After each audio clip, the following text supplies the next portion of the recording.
right. Good morning, everyone. Thank you for joining us on episode 146 of Blowback, Exposing Imperial Decline.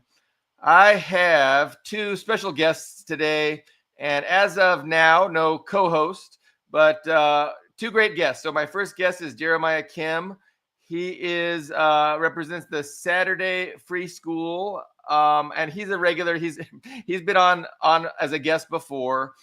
He's coming from Philadelphia, Pennsylvania. I believe is it noon Eastern time over there. And Purba Chatterjee is also from the Saturday Free School in Philly. And today's program is about the crisis of American universities. So obviously there's a lot in the news about, the crisis of American universities, but the news really doesn't do a very good job of covering these topics. They're very superficial and, they have this partisan Democrat-Republican dynamic. And to those of us who are actually, rational and pay attention to what's going on, we understand that the partisan politics is kind of a theater, to get people away from thinking in terms of, actual democracy, actual, a government that represents the people. And, the two sides go back and forth and fight. But, their narrative that they're sharing is that, it's Trump who is attacking the universities. These good, upstanding universities are being under attack from Trump. And, if we want to engage in this issue, well, we're going to oppose Trump and we're going to support the Democrats. What's wrong with that, Jeremiah? Why can't we just support the Democrats against Trump? Yeah, no, thanks, Billy. I think, I like the way that you framed it at the beginning about how a lot of this is about like competing narratives.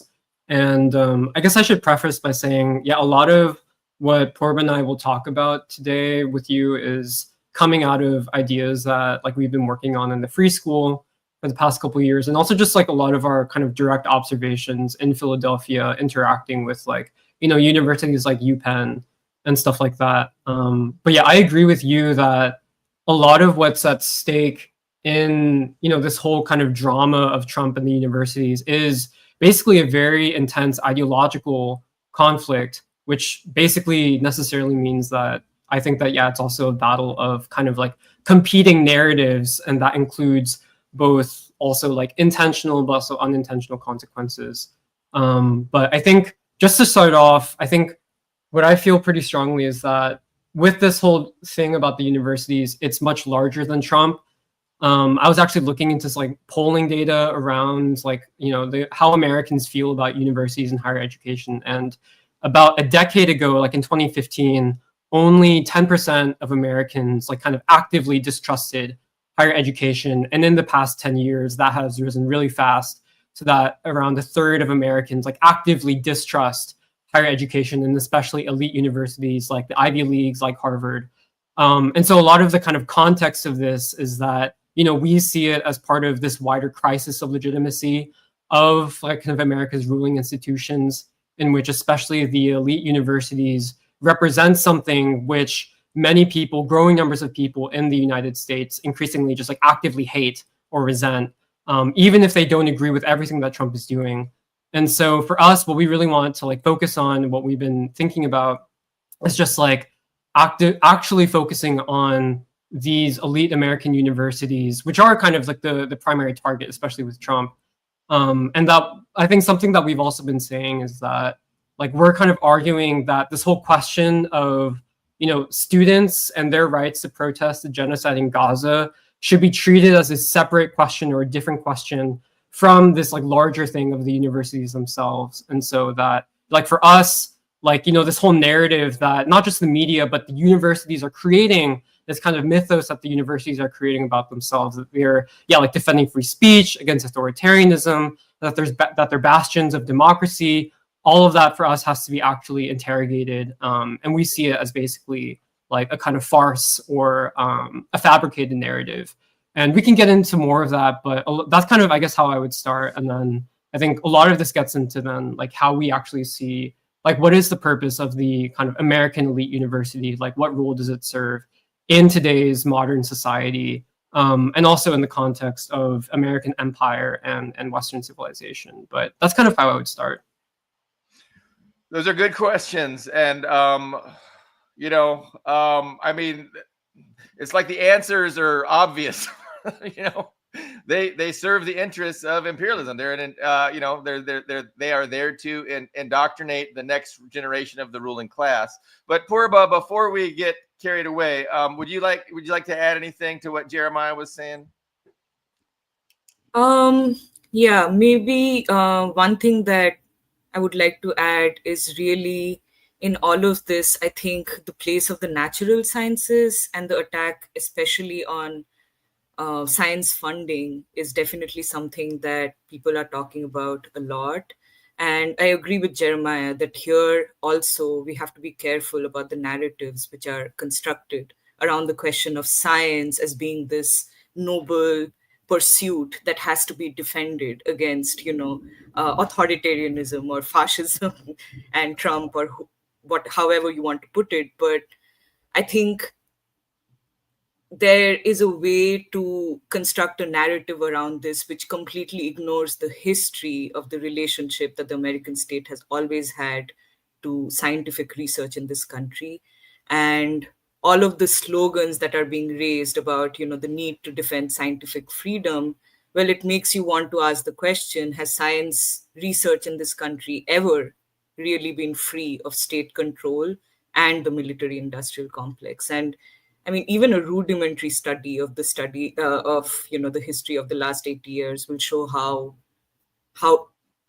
indefensible that position is, and what role science and the natural sciences actually plays in not just making these universities the top universities of the world, but also as a defense of Western civilization itself, where science, the scientific and technological tradition of the West, is really considered to be the hallmark feature of Western civilization and the basis on which it claims its supremacy over other civilizations. So that is another aspect that is very important to investigate, because in a lot of these narratives, what you hear is the reason why people should care or people should want to fight against Trump is because these funding cuts are going to severely affect like cancer research and Alzheimer's research and all of that. But I think yes, to some extent that may be true, but really these narratives are a smokescreen to really shield the scientific community itself from certain privileges and unaccountability that it's enjoyed for so long. And now what Trump is really doing is attacking that privilege and that safety that was taken for granted for this long. So I'd like to add to that, and we can elaborate more. Jeremiah, you got thoughts to add? No, I mean, just to what Purba was just saying, I think part of it is like I was saying, a lot of this comes both from looking at kind of nationally and internationally what's happening, but also even just locally, like, because, we know, like, Purba knows like a lot of these scientists who are the kind of the stereotype of like who would be threatened by funding cuts. And, I'm not in academia, but I feel like I have a pretty good sense of like, even like, yeah, the professors I had when I was in undergrad and the kinds of people who are kind of being positioned as, yeah, like, oh, like these are the people who are being threatened by these funding cuts. But I think a lot of it comes down to like actually knowing a lot of these, these professors, these faculty who really have nothing to contribute to society. And I think in some ways are feeling anxious because whether Trump is saying it in a totally coherent way, a lot of what's happening is calling into question like their basic existence, and the fact that large parts of America doesn't see a lot of these university professors, these faculty, along with, the administrations in these universities as like actually contributing anything positive to society. But I just wanted to bring that up. And I was wanting to go back to the larger question of narratives. And, as the older that I get, the more that I see that everything is about a narrative, and everything is about how, the media can sell any given narrative to the public, and sometimes it's very difficult. And so they'll just like ignore a story because they can't think of a way to come up with a narrative that coincides with all their other false narratives that they've told, so they just ignore it. But reality is the stuff that happens outside of our minds, and then our minds try and make sense of that reality. And the ruling class is very nice and helpful because they help us do that. They help our minds figure out what's going on, but they help our minds figure out what's going on in a way that is usually wrong about what's actually going on. And it always ends up being that, they're shaping our minds to think of things in a way that are not threatening, to their interests. And so, to further talk about this battle of narratives, there's two basic ideologies. I think the ideology of the ruling class is liberalism, and so liberalism focuses on individualism, and it rejects collectivism and individual rights, and it pretends that it's interested in human rights and things like that. But what always ends up happening is when the two come in conflict, liberal values come in conflict with the interests of the ruling establishment, the ruling establishment just, violates its supposed principles in order to further its political interests. And then socialism is the ideology that explains things to me, in a much more sound, a much more understandable way. That really just is actually, it's compatible with the things that I see, the reality that I see. And so there's two major ideological narratives that are struggling for supremacy.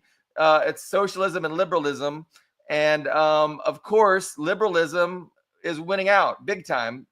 Not only because it's the propaganda apparatus, including, the education system and, the media, the news networks, but just everything. Like, everything is reinforced to uphold liberalism and this narrative and this way of seeing things, despite the fact that it's entirely disconnected from objective reality.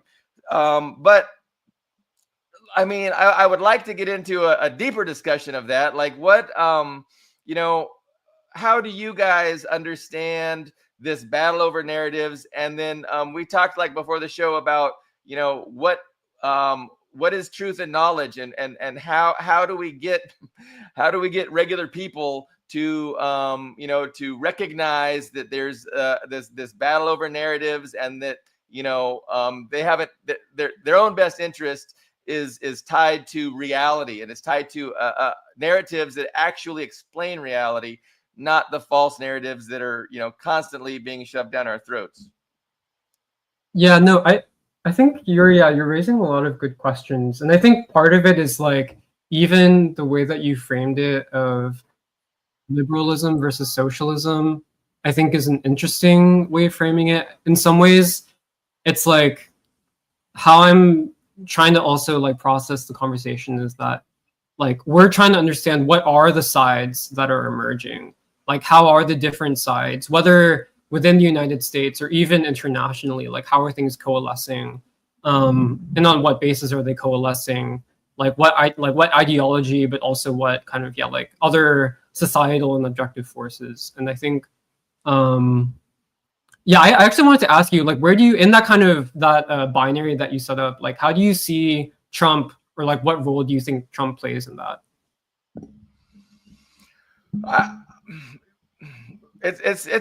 Trump's contentious, right? Trump is a contentious figure, and any kind of opinion about Trump, I know people will be disagreeing. I mean, I see the ruling class as as comprising multiple factions who have competing as well as overlapping interests. And so they have their own way of figuring out what the policy is going to be, what the strategy is going to be. And so they have this intra-class war within the ruling class. They fight it out.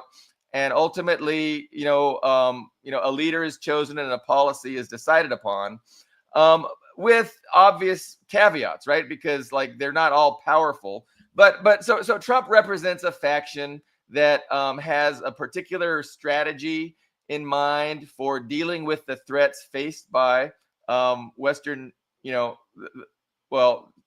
threats to the Western imperialism from the rising powers of China and Russia and Iran, Venezuela, and just really all kinds of problems. And so they've got to figure out how to deal with these. They've been dealing with them the same way for a while, and they see that way isn't working, and so they decided to give Trump a shot to do some things outside of the box, you could say. And they're going to see how it goes. And they're not. I think he's a really good vehicle for them, because anything bad that he does, and he's probably going to do some bad things, they can just blame on him. They can personify onto him, and they're happy he's going to do it. But they can, say, hey, that's Trump. That's not us, And so I think he represents a very ideal vehicle for them at the moment. Because he isn't constrained. He's not restrained by these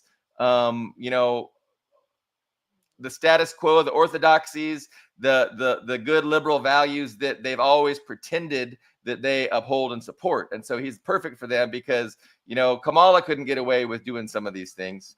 I don't know if that's what you were asking me, Jeremiah. Does that help at all? No, that's helpful, because I think, I'm just trying to also just figure out, where do you stand? Like, what do I think? Because I would say maybe where I slightly differ from you is that I don't necessarily see Trump as just, let's say, like one strategy of the total American ruling elite, or even I think there's arguments to be made in that sense of like, are there hidden hands behind Trump, kind of trying him out, seeing what they can use out of him, or is Trump like a different kind of phenomena? And so I think that kind of gets into like, maybe that brings us back to the university question, because a lot of this depends on not just like what Trump says, but also kind of the objective impact of what Trump is doing in relation to the universities. And I think probably the thing that like Purba and we can also talk about is like, a lot of what we've been thinking about for the past couple of years is the university, and especially the American elite university, as being not just like a kind of offshoot of the American state, but as being very central and being almost part of like the kind of vital center of the current existing American imperial state. And for us, actually, like it's very helpful to read like opinion writers and columnists and like kind of the major elite mainstream news outlets like the Financial Times. Like I think a few years ago, Gideon Rockman, who's one of the kind of leading columnists for the Financial Times, wrote this essay where he said, the three things that hold together and kind of enforce American power in the world are basically, he said, the US military, the US dollar, and the American university. And so that has been kind of one of our kind of guiding frameworks for trying to think through this. And so in that sense, one of the questions is like, aside from all the rhetoric that Trump is using about talking about like anti-Semitism, like wokeness, why would any president basically want to actively undermine one of these core pillars of American power? Like what is both the goal of that, but then also what are the implications of that? And so I think that has been kind of like what we've been trying to work out. I don't know, that's probably where I would start. And yeah, kind of seeing, I think Purba mentioned this, but that also seeing the universities, like these elite universities, as something larger than themselves, like representing both kind of being kind of like a product of like the post-World War II era, like the kind of unipolar era of American power, and especially the post-Cold War era, and kind of the pact that these elite universities enter with the American state, but also, like Purba brought up earlier, like these universities basically representing kind of like the actual strongholds and torchbearers of like Western civilization itself. And in that sense, like them functioning a lot like kind of the Catholic Church during like the bygone days of like the Holy Roman Empire or something, and in which the function of, and so this I guess gets to even like how you understand the state or how we understand the state, but like a lot of the function is basically about like those institutions that actually control the kind of the flow of ideas and the development and the production of ideas in society. And in that sense, like even when we're talking about narratives, like the universities themselves play that central role in kind of defining what the narratives are, what the what the kind of ruling ideas and dominant ideas are in society. And so I guess I don't know. There's probably a lot of different things, but that's kind of how I would like first respond. Yeah, I also want to add, I like Jeremiah was saying, I also find this juxtaposition of, liberalism versus socialism as definitely something to think about. And I guess the sense I have of what's happening right now is it's not so much about these competing ideologies as a very sharp divide between who you would call the ruling elite and then the ordinary masses of American people who in some ways have been completely disenfranchised from having any any say, any role to play in the determination of the future of this own country, which is their future and their children's future. And I think you saw this play out in the November 2024 election, where really those were the dividing lines in American society. And in some ways, like, this also really raises the question of when you start really taking stock of what Trump is doing to these universities or his anti-elite posturing, to begin with, is it really just him, or is it a mandate that came from masses of the American people who not only, like Jeremiah was saying, have lost faith, lost trust in these institutions as actually having their interests at heart, at actually being invested in the, what should be the noble pursuit of producing knowledge and, training young minds, but in some ways have basically abandoned those responsibilities, that social contract, to basically become a vehicle for the agenda, both military but also ideological agenda of the state and its ruling elite. And I would even I would put social democrats right up there with the liberals in the construction of the social elite, where they're not that very different and they don't see the people. And the people know this, and this is also why the distrust of experts, and we saw this during the pandemic time, has basically skyrocketed. And that did not begin with Trump, and it has to be said over and over that this is definitely what is happening right now is a consequence of something that is broken in American society. And whether or not Trump is the right answer, or the way he is going about things is the right way to deal with it, we have to remind ourselves that it came because of a crisis in American society, which, as Jeremiah was saying, we in the free school have started really formulating as a civilizational crisis, above all. And really, like, to think about the role that these universities play in the broader life worlds of people, and not just in this country, all across the world, because the elites of a lot of countries, even in the global south, like for instance India, I mean, they are trained in these American universities, and they're trained in a very particular way of thinking about the world, a very particular line of, reasoning and even ideas of progress and morality that I don't think has any reflection of what ordinary people feel about the world and what they aspire to in terms of their future and their children's future. And I'll stop there and add to it.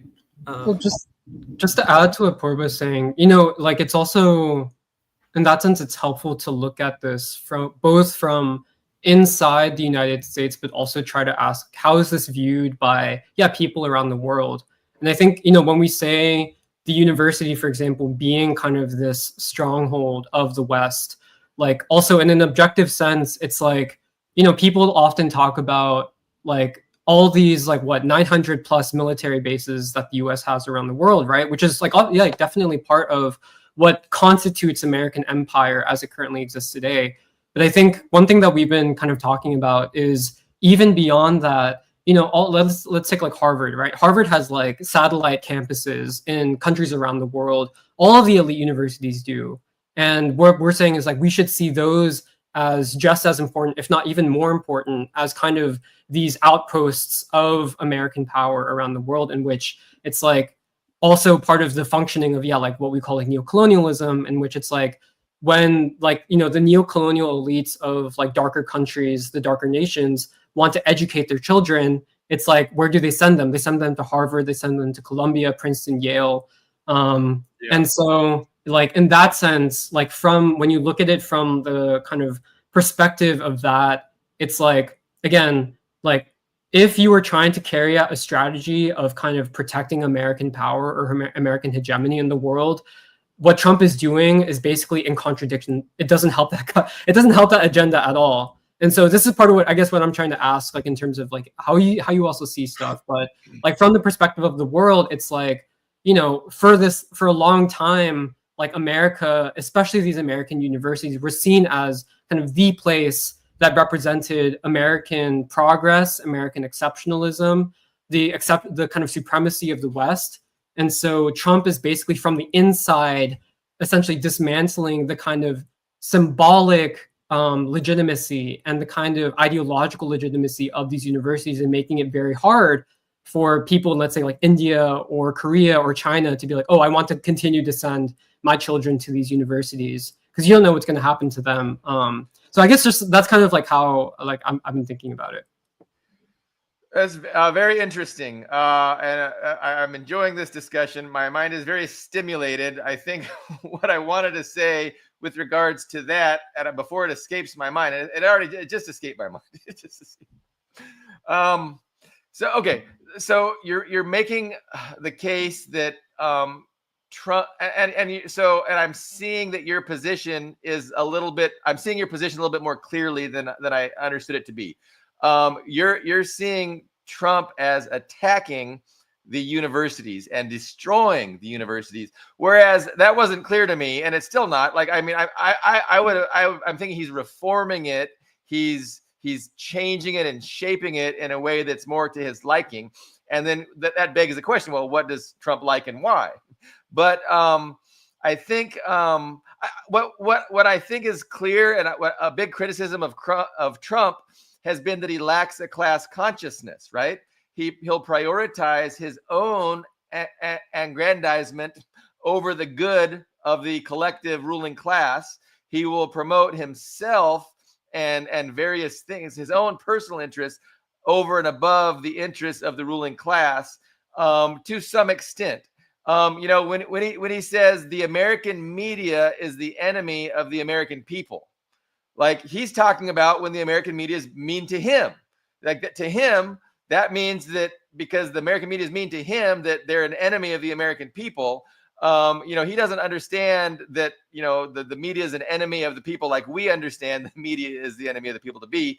But yet, nevertheless, he says that, and that's, again, like what he's doing with the universities, a direct attack on a very, very important institution of Western imperialism. And so to me, when he says that, I just think to myself, he just lacks the class consciousness, and the class is not going to be tolerating that at a certain point, because he'll get the JFK treatment, eventually if he pushes too far.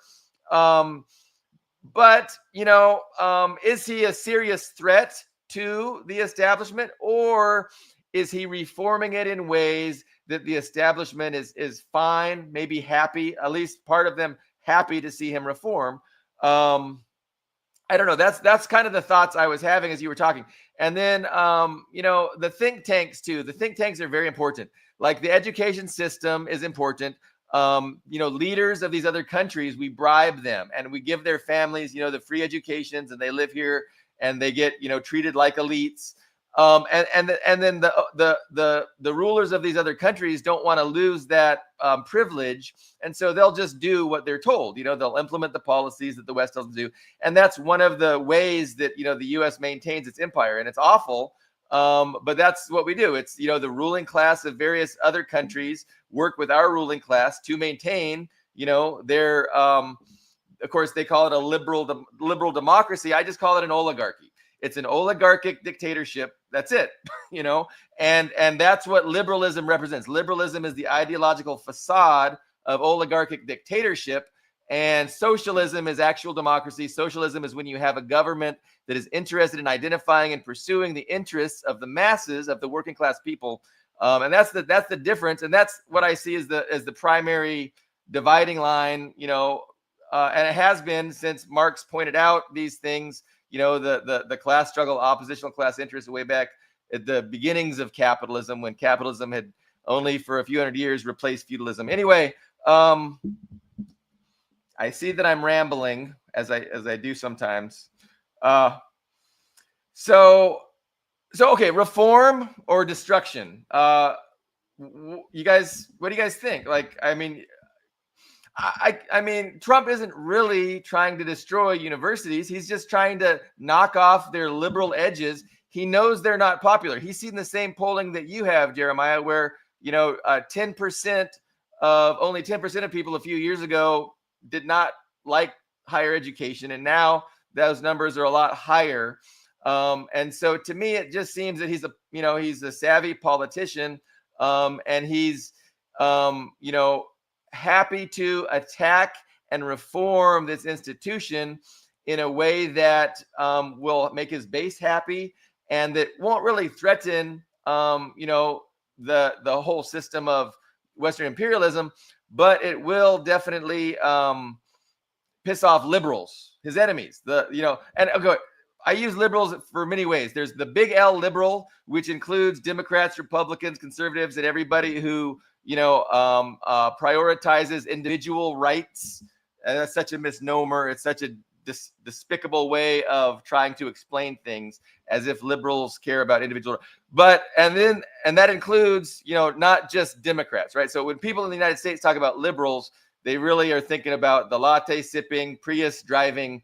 What do they listen to? Democracy Now! Listening to liberals, and so he doesn't like those people. He trashes those people, but yet he himself is part of the big L liberalism. I hope that makes sense. You should go ahead, Purba. I think it's a good. Sorry. Oh no, go ahead. No. I was gonna say I should have asked Purba, because we've been the men have been monopolizing the time and the speakings. No, I'm happy to listen. It helps me think. But I think it's an interesting way to frame it, whether this is reform or destruction.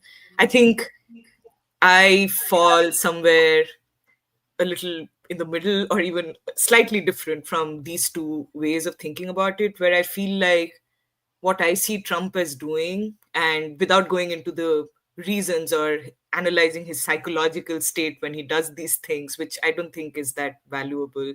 I think what it seems to me he's doing is really to take these universities and these academics down a peg from this pedestal that they've been put on for many, many years, where I have been in scientific research for the last 10 years, so that life world is the one that I can speak best about. But I think it generalizes to academics broadly, very simply, where I feel like scientists and academics have for the longest time really enjoyed a privileged place in society, almost above ordinary people, whether or not, like Jeremiah was saying, they actually make any positive contribution to the society that produces them and makes their the upkeep of their lifestyle and their privilege possible. And they've had relative immunity for a very long time from any political or economic turmoil that would grip the country. And I think what they're responding to right now, more than almost like the moral posturing, and this indignation at the idea that one could even attack something as noble as science or research and knowledge. It is really a response to having this privilege yanked away from underneath you after having been secure and safe about it for very long. And I think that is deliberate. I think it is part of Trump's anti-elite agenda, where it is true that I think he has personal vendetta against a lot of these elites for the way they've treated him. But I also think it comes from his base, which is what I was trying to say. I don't think it's just, Trump whimsically just going after the people he wants to go after, but I think its source has to be seen in ordinary people in this country having a lot of contempt for academics and experts who don't couldn't give two shits about them, and so more than reforming, I guess it could be seen as reform, if these, like, if certain positive changes are actually very necessary changes, actually come in, basically the way these universities are organized and the purpose they serve. But I see this more as basically saying that you have to justify why you should have this immunity or this lack of responsibility to society, given the position and the respect that is given to you, or you claim, without questioning. Right. Yeah, I would just add to that. I think it's like, in terms of sorry, I'm just trying to find the best way to phrase this. But like the whole, if we kind of acknowledge that the one of the main roles of these universities is, like we said, to control the ideas in society, to control the means by which the ideas are developed, to control the ideology of society, of people. In that sense, it's like, one of the ironic thing is that one of the kind of objective consequences of what Trump is doing is in many ways a subjective outcome, which is that, aside from this question of whether Trump is reforming or just, like, I don't think Trump is going, like, I don't know, he may go so hard after Harvard that, like, they have to do something drastic with their endowment. I don't know. Like, Harvard is probably going to be fine. But aside from this, like, kind of these extreme ends of, reform or destruction, I think for us, I feel like the big consequence is, like, what this does in terms of damaging the prestige, the legitimacy, the kind of ideological, like, almost, like, this ideological barrier which surrounds these universities, which basically makes it so that, like, ordinary people can't question what goes on inside them, even if they're, like, I don't know, I was, like, doing some research into this. And, like, I mean, it's like a larger question too, with, like, the universities, especially the private universities, essentially acting like hedge funds, where, Harvard's endowment is, like, what, $53 billion right now, which is larger than the economies of, like, 120 countries. And at the same time, like, yeah, these universities are also getting, like, basically huge subsidies from taxpayers. I think, like, within the span of, it was like 2018 to 2022, like, taxpayers subsidize, like, the top, like, 10 of the top leading universities in the US with, like, $45 billion, even while their endowments are growing at the same rate, if not faster. And so there's, like, that kind of component of it. But the larger, I feel like what we see as the larger kind of dynamic unfolding is whatever happens with Trump. And, we're not in a position to say, like, that we're, defending Trump's agenda, but we're trying to just kind of understand what are the implications of it, what are the consequences of it in a kind of objective sense. And for us, a lot of what's both driving it, but also the consequences of it, no matter what happens in an individual case-by-case basis, is the kind of bringing down the kind of ideological stranglehold that these universities have over society, over culture, over the kind of, the discourse and the ideas.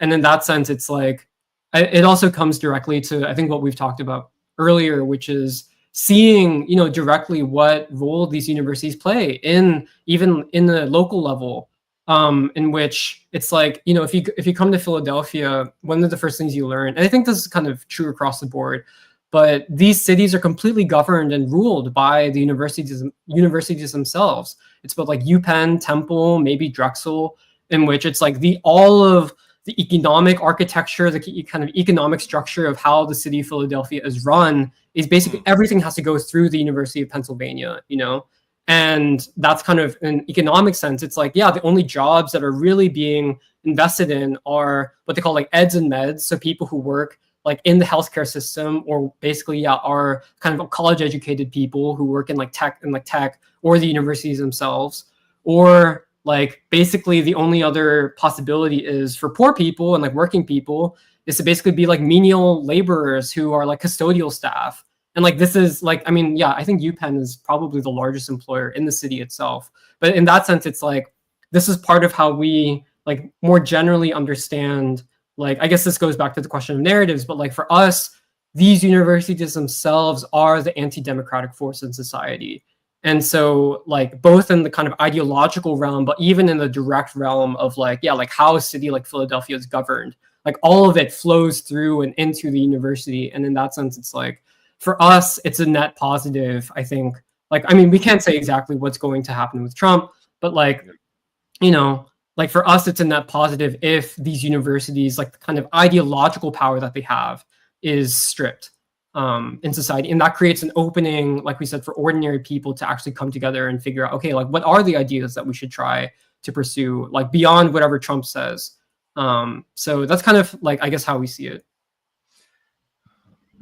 That's great, Jeremiah. I appreciate that a lot. You know, and because I mean, universities, education, these are necessary for modern society, right? I mean, any society, ancient society, modern society. And so what's not necessary, you know, from my perspective, of course, is oligarchy. You know, we don't have to have all of our institutions being, you know, created to support and maintain this oligarchic system. And so I think the question is, how ought, you know, to run the universities? How should we do it if we have a government of, by, and for the working class? What is their relationship going to be to the universities? How are those universities going to function? And I mean, again, I'm not an expert on this, but I would go one place to find some ideas. I would go straight to China and I would see how they do it. And I would probably try and work a system like that, you know, that would work in the American culture.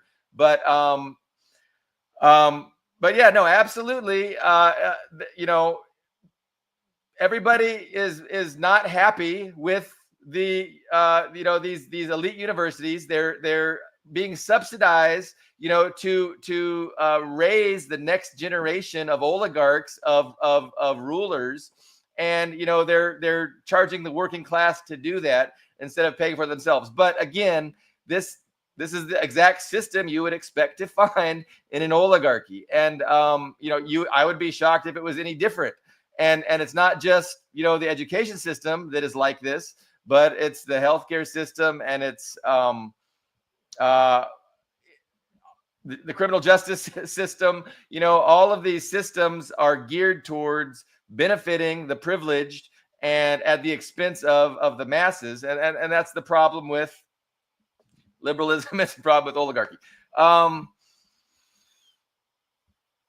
you guys have do you have thoughts? Because I ran out of thoughts.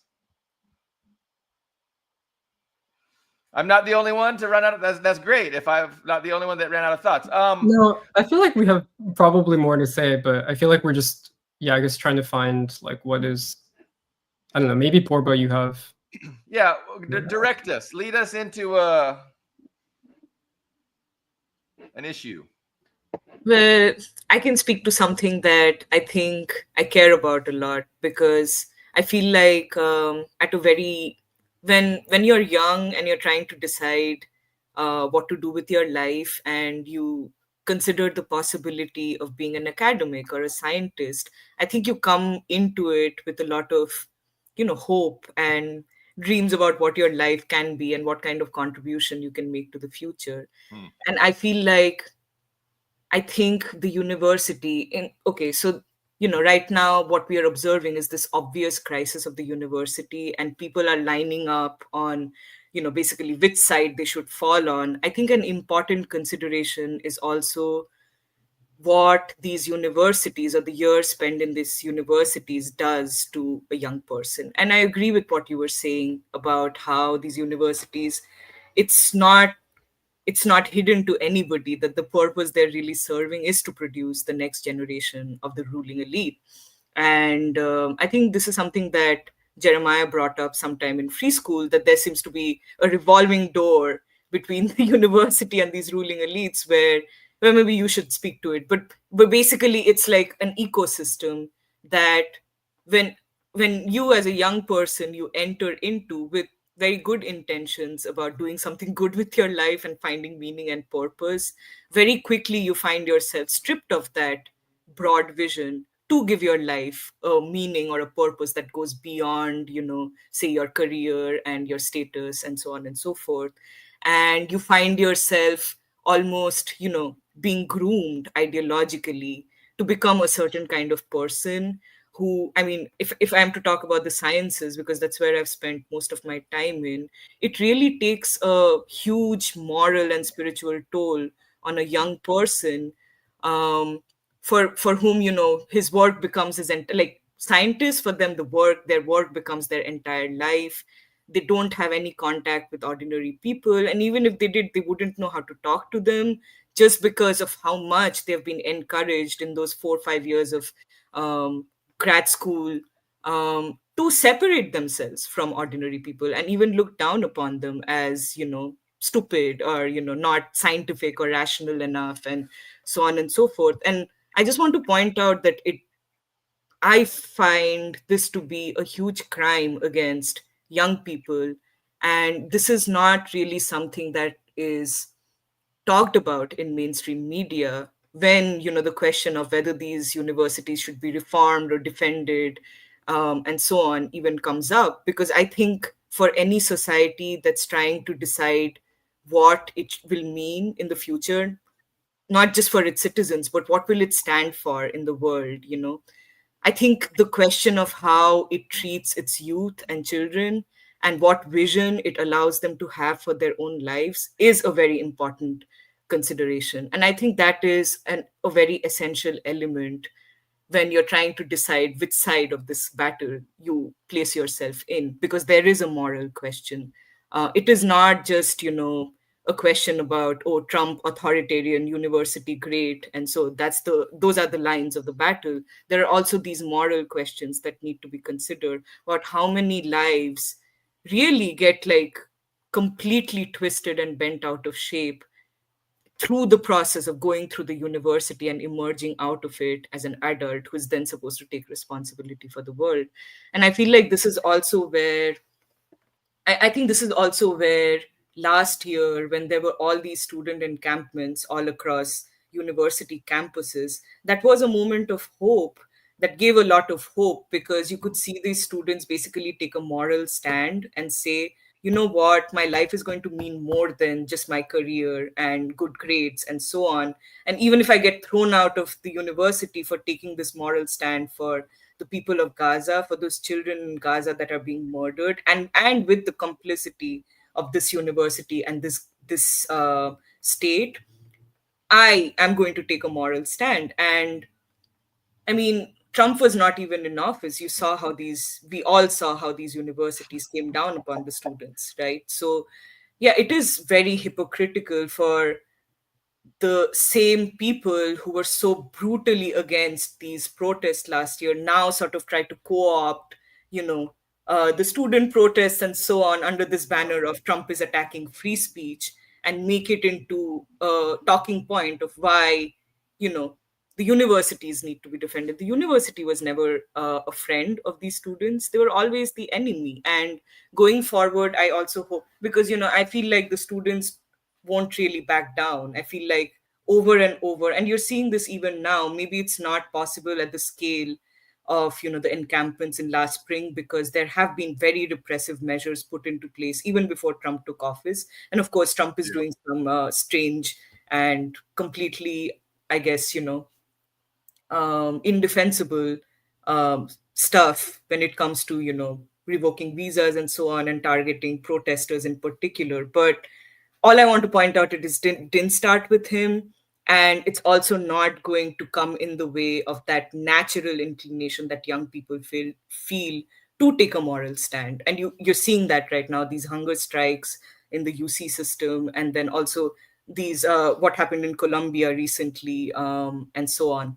So what I guess I'm losing my train of thought a little, but Yeah. yeah, Jeremiah. Well, just to add to what Purba was saying, I think, we're also just trying to, I feel like a lot of this conversation is just trying to figure out, okay, like what is a person's worldview? How do you look at the world? What is kind of like the filter that you use to kind of make sense of events that are happening? And I think, this is like something that I feel pretty strongly, but one of the things that I feel like we're discovering in the 21st century, which I think is also borne out in the 20th century, is that this whole question of ideas, but even what Porter brought up of morality, these are not kind of bourgeois concepts. These are not bourgeois things. And for ordinary people, whether it's in the United States or even, when we talk about like Gaza, the resistance of the people of Yemen, all around the world, this question of morality is not something which I think should be treated lightly. And in that sense, yeah, the kind of moral, I don't know, the moral violence that the universities commit, both to their own students, but also against like basically the society at large and like the world, has to be taken into consideration, which is why, like, I agree with Purba that, a lot of what was so important about the student movement of the past year in kind of response to the genocide in Gaza was the kind of moral stand that students were taking. And just like to speak to it in a personal sense, like I was a college student when Trump was first elected in 2017. And I remember how kind of outraged I was. And basically, I feel like I was essentially for a few months, like kind of co-opted or kind of pulled into this whole, like, the anti-Trump movement. Like I definitely had like Trump derangement syndrome, all that stuff. And, the funny thing is that even in the midst of all that, people talk a lot about, like the mental health crisis in universities and among young people. And for the most part, the universities themselves are making it worse. Like the universities themselves are responsible for why all these young people are depressed. And the faculty are responsible for it. The administrators are responsible for it. And you're basically being told that you have to kind of contort yourself, your personality to fit this kind of mold of who you're taught you're supposed to be. And in that sense, it's like, it is directly connected to like this whole question of the universities as both revolving doors, but also like kind of like factories for the next generation of the ruling elite, in which it's not just equipping people with technical skills needed for like, let's say, like to work in the defense industry or to be like a Wall Street person. They're very interested in creating a certain kind of human being who thinks a certain way, who talks a certain way, who associates with only certain kinds of people, who has certain social networks. And all of that is very, like it's not natural to any young person. And even like more privileged people, like you kind of come into these universities with this kind of dream of being educated and of pursuing, like liberal art, whatever it is. And eventually, you're kind of basically told, whether directly or indirectly, like, no, you have to become this kind of person if you want to succeed or if you want to gain recognition. And all of that, I think, is very damaging and has basically, destroyed, I feel like, probably multiple generations of young people in the society. But I guess I wanted to bring it up because I feel like, again, we're talking about the kind of ideological role that the universities play.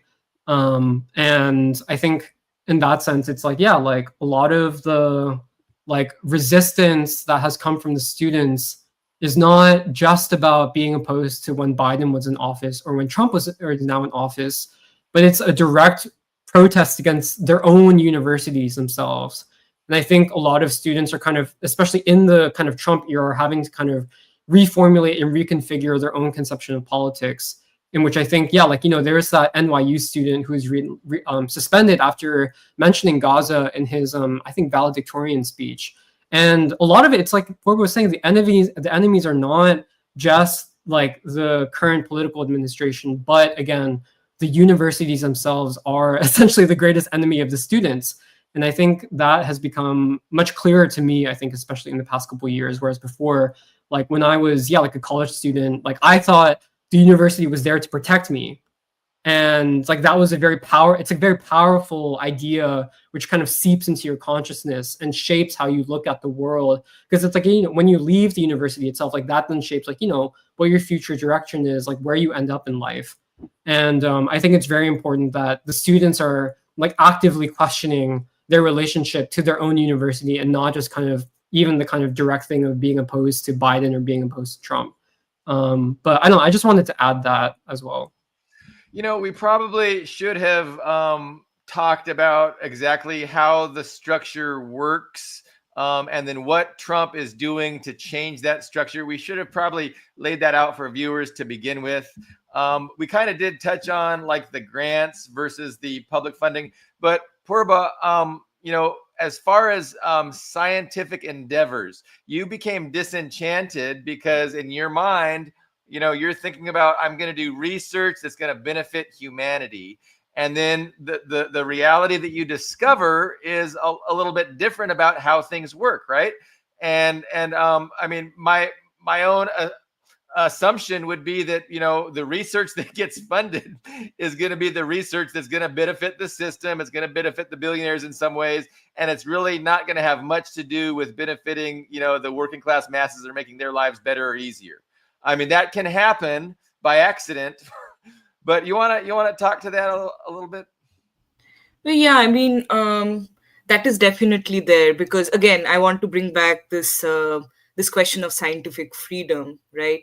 Which is really, I mean, again, talking about civilization, I think scientific freedom is considered to be a value unique to Western civilization, which makes it worth defending. So it has a direct connection to the American vision of empire, and and is therefore also directly connected to the wars it wages around the world.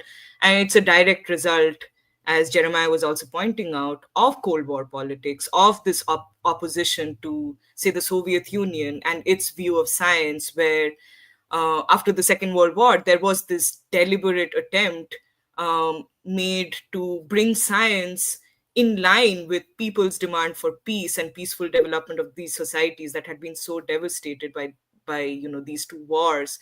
And this was a view of science that was actually taken up by the majority of the global south and the anti-colonial movements. And it has to be said that the Western view of science, which has become the dominant view, was basically created as a direct opposition to that other, more broad humanitarian view of science. And this is what has stuck with us. And really, when we talk about science funding being cut or the hysteria around it, we have to remember that the history of this, like, this unprecedented funding coming from the state into scientific research really starts with the war efforts during the Second World War. It is really what gave us the hydrogen bomb. It is what gave us the napalm that was then used to burn Vietnamese children.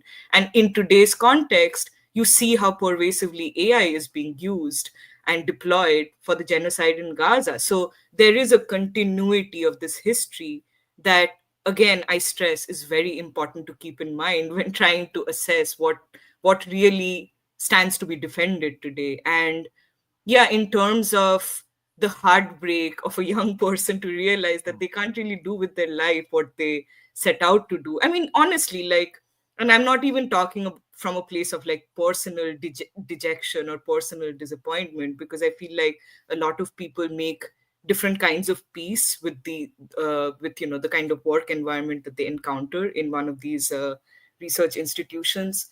And but I just want to stress that I think the idea of scientific freedom is largely a myth, because when you go, anybody who spent any time in these institutions will tell you that you don't really have that much freedom in choosing what you want to work on. And part of it is what you pointed out, like, you have to care about where the money is coming from. So if you're getting money from the Department of Defense, then you don't really get to control how your work is going to be used.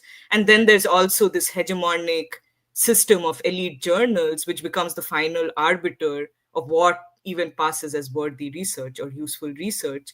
So there are all these unfreedoms on scientific activity. And yes, I guess as an individual scientist, you can enjoy a limited freedom to do this or that, as long as you keep your head down and, shut up and calculate, so to speak. But as soon as anything you do in the sphere of your work, or anything you say in the public sphere, comes in contradiction with the ideological and political agenda of the ruling elite and the American state, and especially if you stand up against war, that's it. Your career could be over.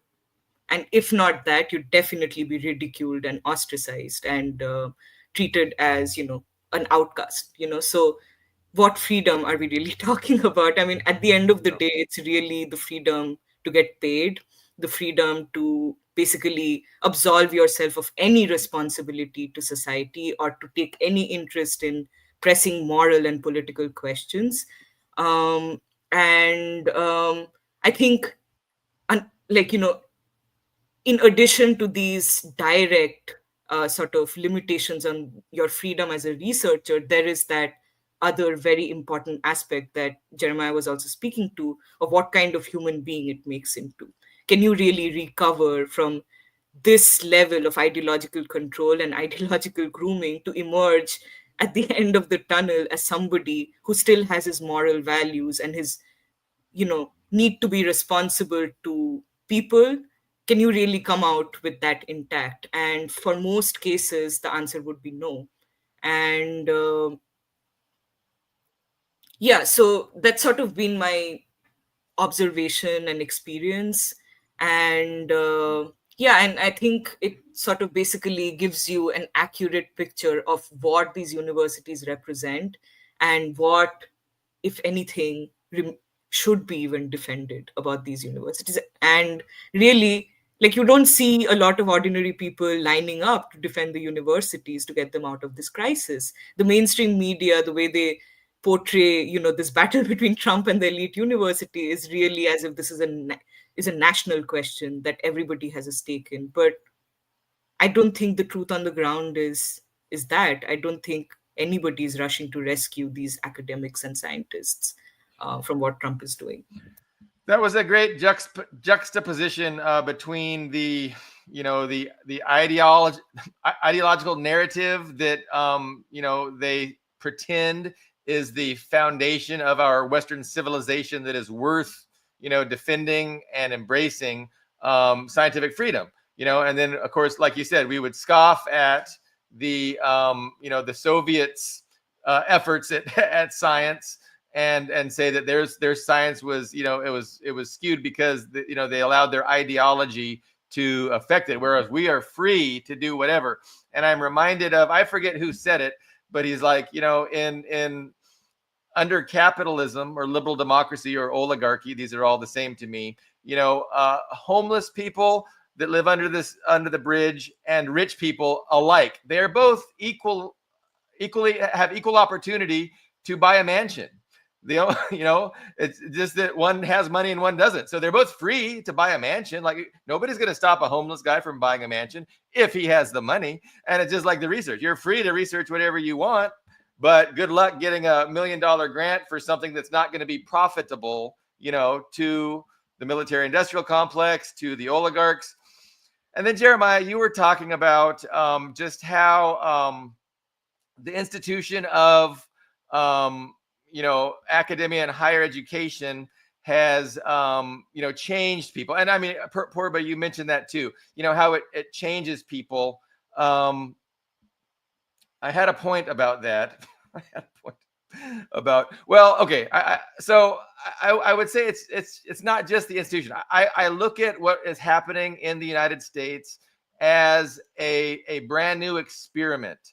Like it's an experiment, like, of the oligarchs. And it's like, if we create this perfect society that's perfect for us, and we indoctrinate through every aspect of society, liberal values, liberal ideals, and of course, it's all just a front for us to maintain our wealth, power, and privilege. But, this is what we have to do. And so this is what they set about doing, especially post World War II.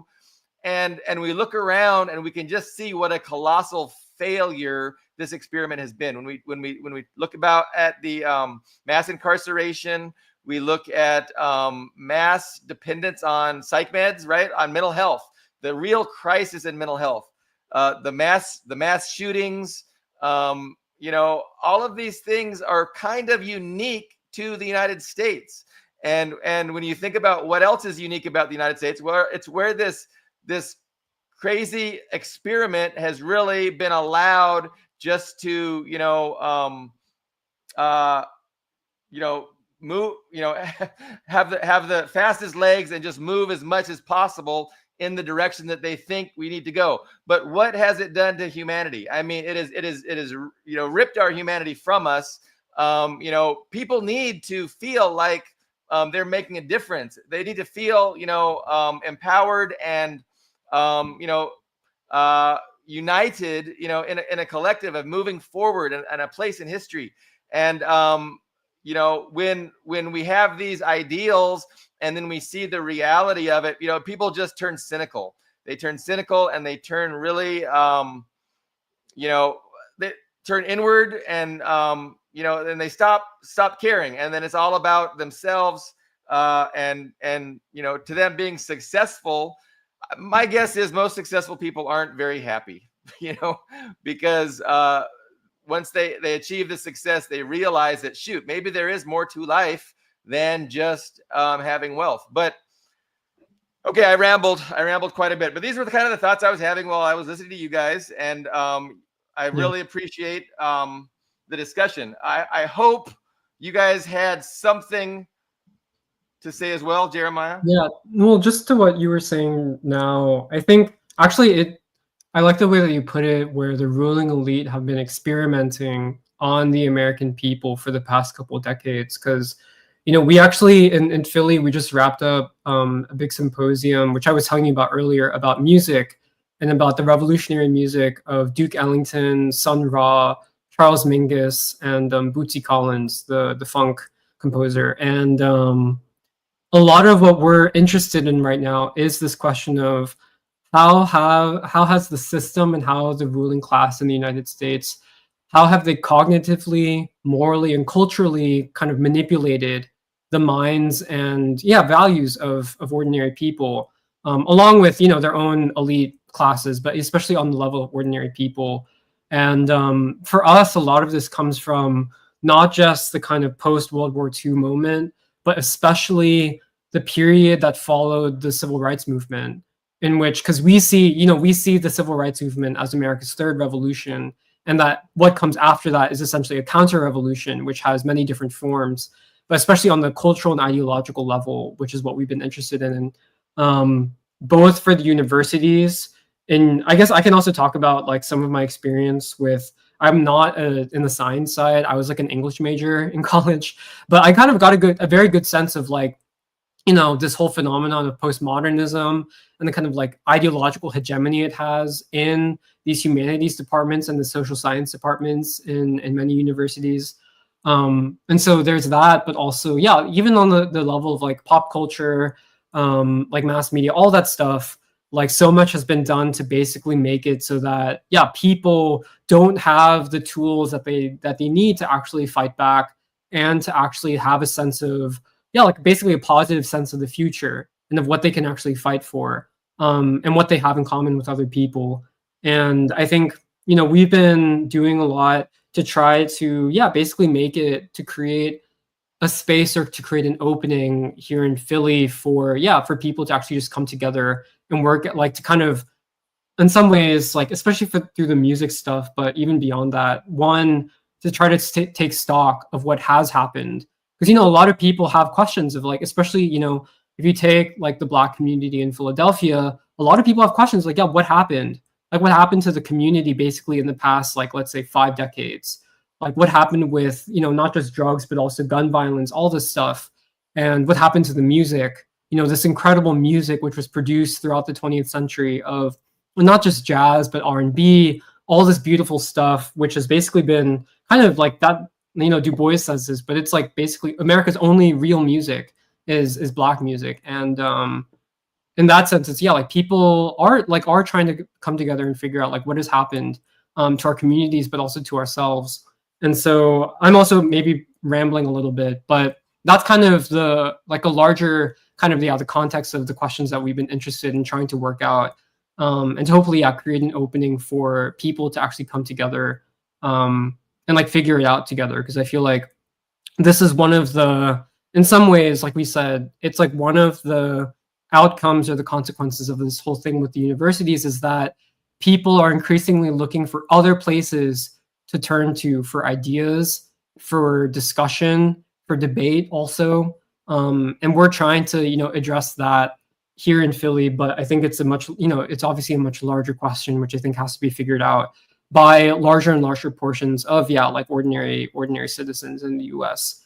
But I just want to bring that up because I feel like for us, a lot of it comes to, not just the post World War II thing, but especially like what happened in the wake of, let's say, the assassination of Martin Luther King, or what happened in the wake of, like this huge movement to overturn not just the political gains of the civil rights movement, but also the kind of moral, ideological, deeper kind of gains that were being made through the kind of unfolding development of the civil rights movement. And what was the attempt to reverse that?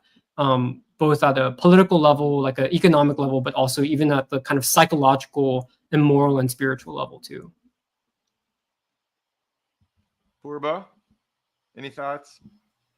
Yeah. Well, I just feel like maybe this is also a good time to mention that one of the things that we are working toward in the free school right now is a conference on the crisis of knowledge and the American university as a crisis of Western civilization itself. And a lot of what Jeremiah was saying is important to, the way we are even envisioning this conference, because on one hand, I think we want to make the case in the light of what's happening to these universities or what they've become, that knowledge is the purview of ordinary people. They are the ones who produce knowledge, and knowledge has a role in the future, in the forward movement of, both history but also human freedom concretely.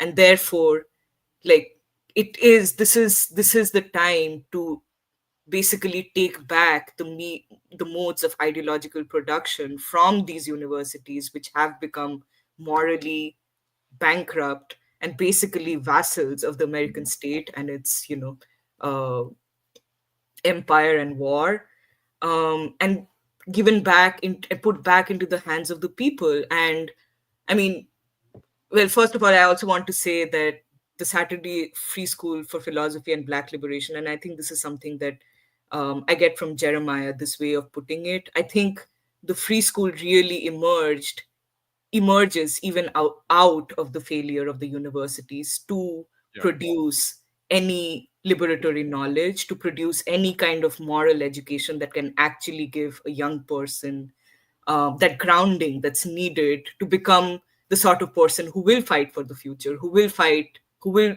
take a stand for when there is a stand to be taken.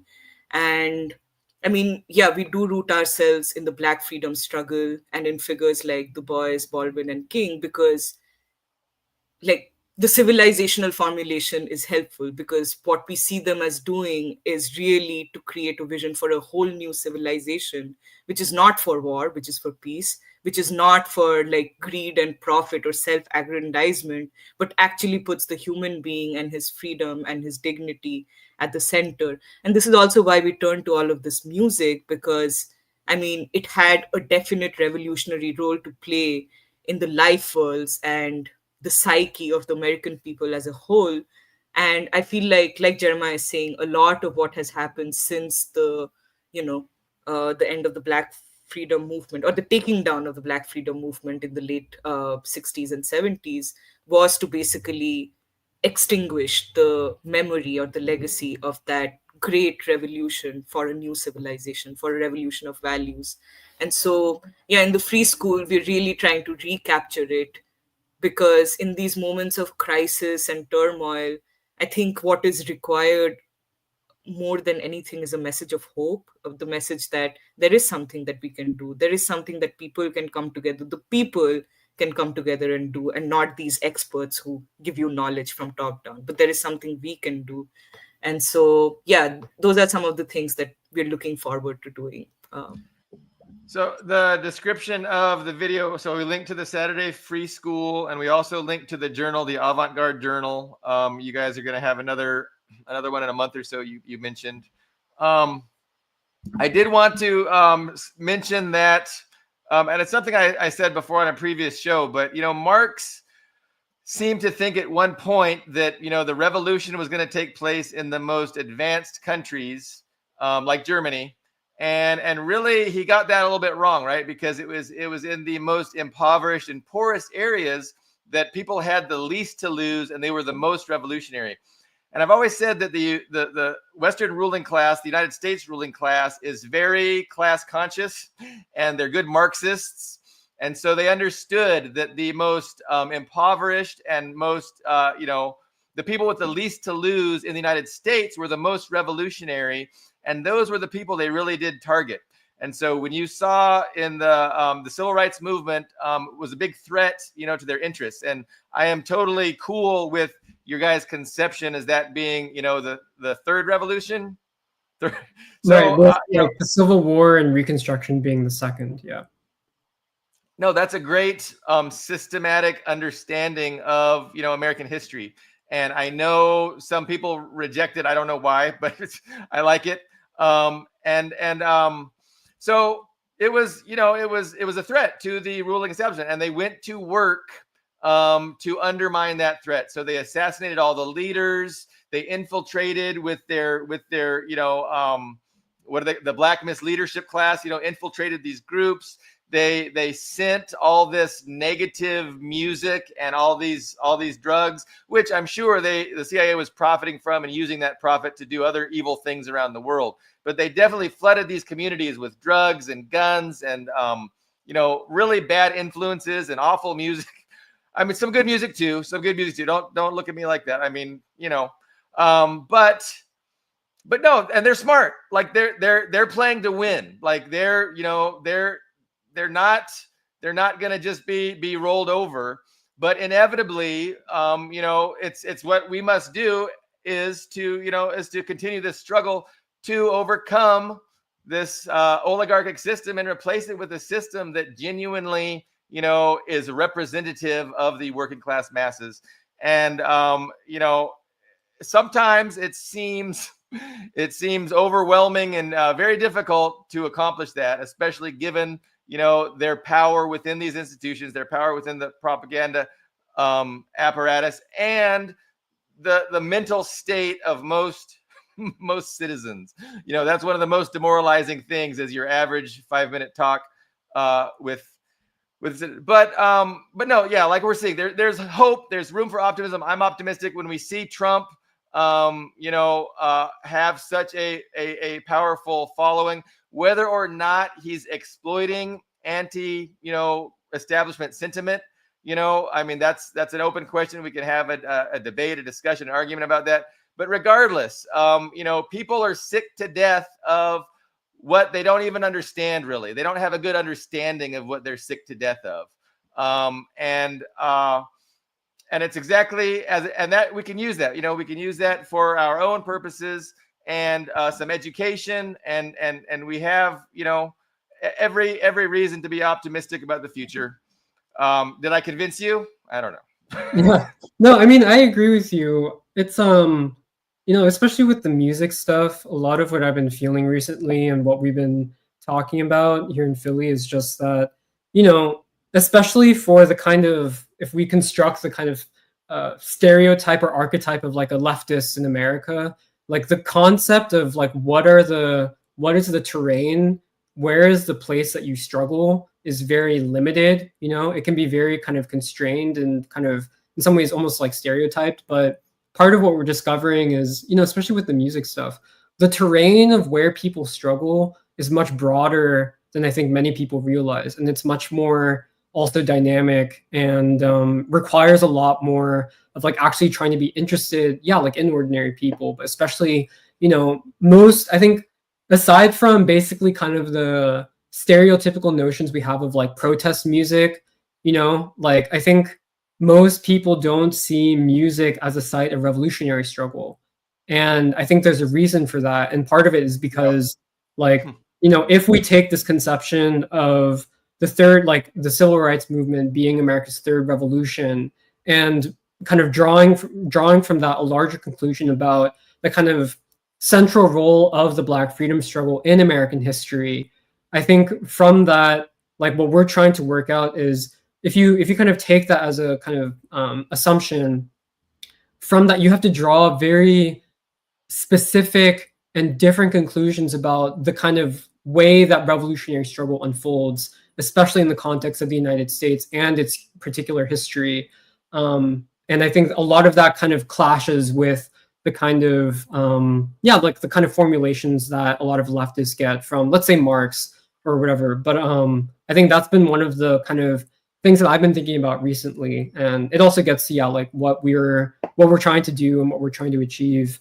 And I think it's, in some ways, it's true that maybe some people are not interested, but I don't think that it's ever been true that every single person is interested in ideas or in revolutionary change. But the interesting thing is, okay, like, how do you find the people who are interested? And a lot of times it's not going to be where you expect. And it's not going to come through the ways that you may expect. And, again, like for us, like music has been kind of an experimentation of that, of like, in a way, it draws out people who have, revolutionary memory and memory of, like revolutionary past periods in American history. And it draws out certain kinds of discussions which are not otherwise possible. And so I don't know, I just want to bring that up in terms of, like why we're optimistic, but also like why, like where people see the terrain of ideological struggle, of political struggle, of revolutionary struggle, I think has to be reconsidered, especially for this time, but also in the wake of everything that has been achieved already in kind of the development of the consciousness of the American people. That's a great note to end on, Jeremiah. Thank you and Purba so much for joining me for this discussion. I hope you guys will come back and join me, but my blood sugar is really low. So we'll reconvene, but thank you guys so much, and we will have you back soon. Appreciate it. Thanks for having great to be on. Great to talk. And I hope Montero needs to come back too. I need to invite him. Yep. But I really appreciate all you guys' work. So we will see you guys very soon. And with that, I will end the stream.